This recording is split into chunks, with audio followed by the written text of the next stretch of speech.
ছোটবেলা থেকে এই নামটা সকলের কাছে পরিচিত। মেজর ডালিম একজন মুক্তিযোদ্ধা। 1975 সালে বঙ্গবন্ধু শেখ মুজিবুর রহমানের হত্যাকাণ্ডের যিনি নেতৃত্ব দিয়েছেন। কারো কারো চোখে তিনি বীর, এই জাতিকে মুক্তি দিয়েছেন, আবার কারো কারো চোখে তিনি একজন খুনি। আমাদের আলোচনার বিষয়টা ওইদিকে না। গতকালকে সম্ভবত ছোটবেলায় বইয়ের বাহিরে এই প্রথমবারের মতন মেজর ডালিমকে সবাই মিডিয়াতে দেখেছেন, সাংবাদিক ইলিয়াসের কল্যাণে। তিনি তার সাথে একটা দীর্ঘ আলাপ করেছেন, আর সেখানে অনেক কিছু একটা মেসেজ আকারে চলে এসেছে। অনেক অসত্য আমরা এতদিন যা জানতাম সেগুলো সত্য হয়েছে, আবার অনেক সত্য কেমন ধোঁয়াশা আকার ধারণ করেছে। তবে আমাদের এই যে সমন্বয়করা আছেন, বৈষম্যবিরোধী ছাত্র আন্দোলনের যে সকল নেতারা আছেন, তাদের উদ্দেশ্যে মেজর ডালিম একটা বার্তা দিয়েছেন। তিনি যে বার্তা দিয়েছেন, এই বার্তাতে অন্তর্বর্তী সরকারের যে উপদেষ্টারা আছেন একটা মেসেজ ক্রিয়েট হয়েছে। এর পাশাপাশি বিএনপির জন্য বা জামাতের জন্য একটা বড় ধরনের মেসেজ কিন্তু ক্রিয়েট করেছেন। ইভেন তার এই আহ্বানে যদি বিপ্লবীরা সাড়া দিয়ে বসে, তাহলে সবচেয়ে বেশি ক্ষতিগ্রস্ত হবে এই মুহূর্তে বিএনপি, জামাত অথবা নির্বাচনমুখী যে দলগুলো আছে। আবার কিছুটা অস্বস্তিতে পড়বে অন্তর্বর্তী সরকারও। মেজর ডালিম ছাত্রদেরকে ধন্যবাদ দিয়ে বলছিলেন যে বিপ্লবের আকাঙ্ক্ষা অথবা বিপ্লবের যে সরকার, সেটা বিপ্লবীদের দ্বারাই পরিচালিত হওয়া উচিত। এমনকি এই ছাত্রদেরকে এখন ঘুমিয়ে গেলে চলবে না। সামনে অনেক কঠিন রাস্তা আসতে পারে। শক্ত হাতে আল্লাহর উপর ভরসা করে সেই রাস্তায় টিকে থাকতে হবে। ফলাফল চলে এসেছে, চূড়ান্ত রূপরেখা চলে এসেছে, এটা ভাবা যাবে না। কি ভাবতে হবে?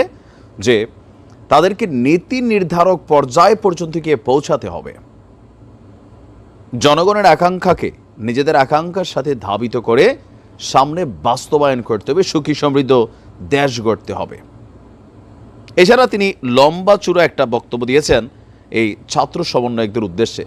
তার বক্তব্য যদি আমরা ক্লিয়ার বুঝতে পারি, তিনি চাচ্ছেন যে এই মুহূর্তে বিপ্লবী ছাত্ররা যারা আছেন বা সমন্বয়ক যারা আছেন, তাদের যে দাবি দাওয়া, এর মধ্যে গুরুত্বপূর্ণ যে দাবি দাওয়াগুলো কোথাও না কোথাও আওয়ামী লীগের সাথে কানেক্টেড। ইভেন নির্বাচন এখানে একটা বড় ধরনের ফ্যাক্ট হয়ে দাঁড়াবে। কারণ বৈষম্যবিরোধী ছাত্র আন্দোলনের প্রধান যেই জুলাই প্রক্লেমেশন বলেন বা ঘোষণাপত্র বলেন, অথবা বিভিন্ন সময় তাদের যে বক্তব্য, শেখ হাসিনার বিচারের আগে দেশে নির্বাচন তারা হতে দেবে না।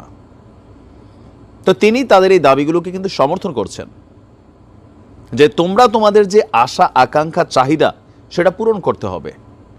ইভেন এর জন্য দীর্ঘ লড়াই সংগ্রাম করতে হবে। রাস্তা অনেক কঠিন, মানে টিকা থাকতে হবে, লড়াই সংগ্রাম চালিয়ে শেষ পর্যন্ত পৌঁছাতে হবে। এটা এখানেই শেষ হয় নাই। তো ওনার এই বক্তব্যগুলোতে আমি দেখেছি বৈষম্যবিরোধী ছাত্র আন্দোলনের যে সকল নেতারা আছেন অনেকেই অনুপ্রাণিত হয়েছেন। কমেন্ট মানে ইউটিউবে সম্ভবত রেকর্ড হয়ে গেছে কিনা আমি জানি না, প্রায় 8 লক্ষ মানুষ মেজর ডালিমের এই লাইভ সাক্ষাৎকারটি দেখেছিলেন। এখানে তিনি অনেক বিষয় খোলাসা করেছেন। এর পাশাপাশি তিনি একটা গুরুত্বপূর্ণ কথা বলছেন যে তোমাদের আকাঙ্ক্ষাকে কোনো স্কলার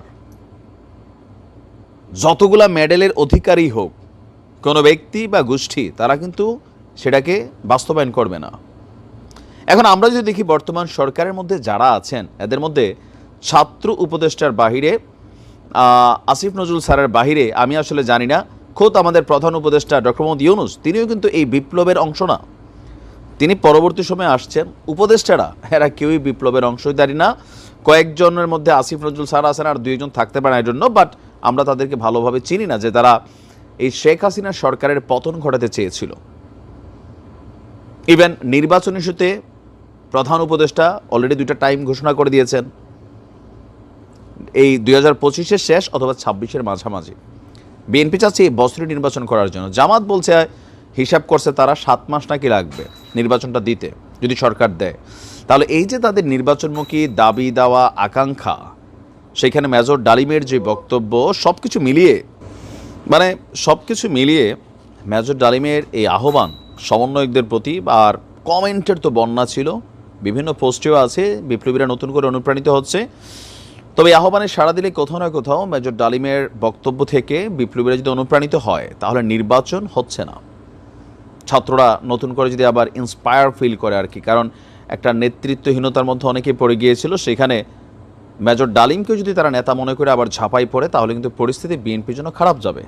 পরবর্তী ভিডিওতে আপনাদেরকে আরও বেশ কিছু তথ্য দিচ্ছি যে মেজর ডালিম সম্পর্কিত, ওনার স্ত্রী সম্পর্কিত কিছু জিনিস আছে যেগুলো শেখ পরিবারের সাথে কানেক্টেড ছিল, বা বেগম খালেদা জিয়ার উপরও তিনি অনেকটা মনোকষ্ট নিয়ে আছেন।